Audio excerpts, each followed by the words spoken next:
Все мы любим колу и знаем ее вкус, но что если я скажу, что из банок с-под колы можно сделать очень много интересных экспериментов? Приготовьтесь, сейчас будет очень интересно. Каждый из вас пользовался вот таким средством. Это специальные гранулы, которые нужны, чтобы растворять налет в трубах. Но мы им нашли совсем другое применение. С помощью нее мы попробуем растворить алюминиевую банку, ведь у нее для нас есть очень интересный секрет. С помощью скотча я защищаю ту поверхность банки, которую мы не будем обрабатывать, после чего с помощью шлифовальной губки я удаляю краску с той поверхности банки, на которую будут оказывать действие наши гранулы. После обработки мы получаем вот такую красивую матовую поверхность. Обязательно нужно открыть колу и слить немного напитка. После чего происходит самое интересное. Мы окунаем банку в раствор с нашими гранулами, доливая воду до нужного уровня. Реакция просто завораживает. Вода вокруг банки начинает кипеть, как будто это какой-то горячий источник, а чешуйки алюминия, которые отслоились, начинают падать на дно. Взяв одну из гранул, я добавил в нее немножко воды, которая тут же начала бурлить. А внутри большой гранулы оказалась еще одна, но поменьше. Но когда вода добралась и до нее, она куда-то убежала. Весь этот процесс напоминает мне какой-то удивительный фильм про космос, где планета полностью распадается на маленькие кусочки, пока вовсе не исчезнет. Наш эксперимент займет немножко больше времени, поэтому емкость я спрячу в контейнер, а результат вам покажу уже в конце видео. Отличие между оригинальной колой и колой Zero не только в наличии сахара. Чтобы найти это отличие, нам понадобится пластиковый контейнер, в который мы наливаем как можно больше воды. Первой в воду мы опускаем оригинальную колу, которая сразу начинает идти на дно. Это неудивительно, потому что алюминий тяжелее за воду. С колой Zero должно произойти то же самое, что мы сейчас и проверим. По какой-то невероятной причине или обстоятельствам кола Zero никак не хочет идти на дно, что бы я ни делал. Если вы знаете, в чем здесь секрет, напишите, пожалуйста, это в комментариях. Мне и всем остальным будет очень интересно. Для следующего эксперимента нам понадобится свеча, но использовать мы ее будем не совсем по ее назначению.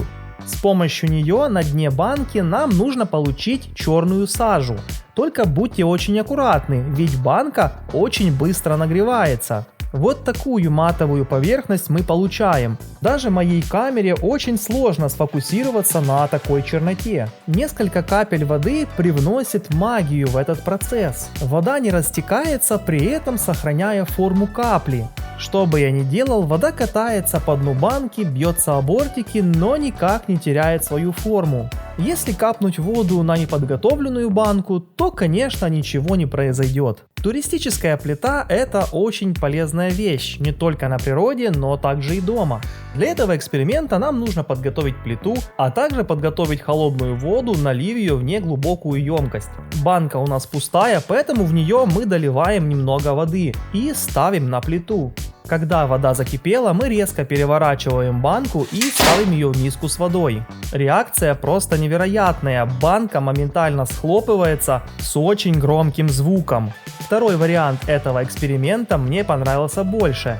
Разогретую банку с водой мы ставим на противень, накрываем крышкой и обливаем холодной водой. Процесс более безопасный, а результат тот же самый. Напишите в комментариях, какой из этих двух экспериментов вам больше всего понравился. Банка колы и надувные шарики. Как вы думаете, что я буду с этим делать? В этом эксперименте мне понадобилась помощь наших лаборантов, которые с удовольствием согласились мне помочь. С помощью такого шарика мы можем делать просто невероятные вещи. Управлять предметами на расстоянии. Банка никак не может успокоиться, а и дальше пытается догнать шарик, но у нее ничего не получается. Даже поставив банку вертикально, она никак не бросала попыток прикоснуться к шарику. Иногда у нее даже это получалось, хоть и на доли секунды.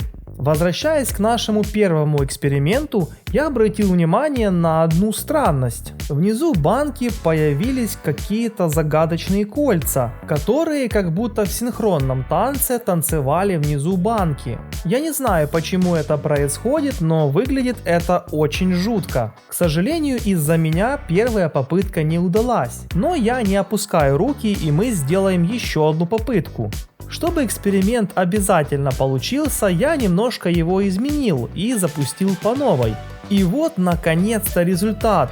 Это просто невероятно. В местах, где был алюминий, он полностью растворился, показав тонкий слой пластика, которым покрывается бутылка изнутри. Это сделано для того, чтобы напиток не реагировал с алюминием, который может испортить вкус напитка. При этом толщина этой пленки невелика, и повредить ее можно простым прикосновением, что и делает этот эксперимент очень сложным к исполнению.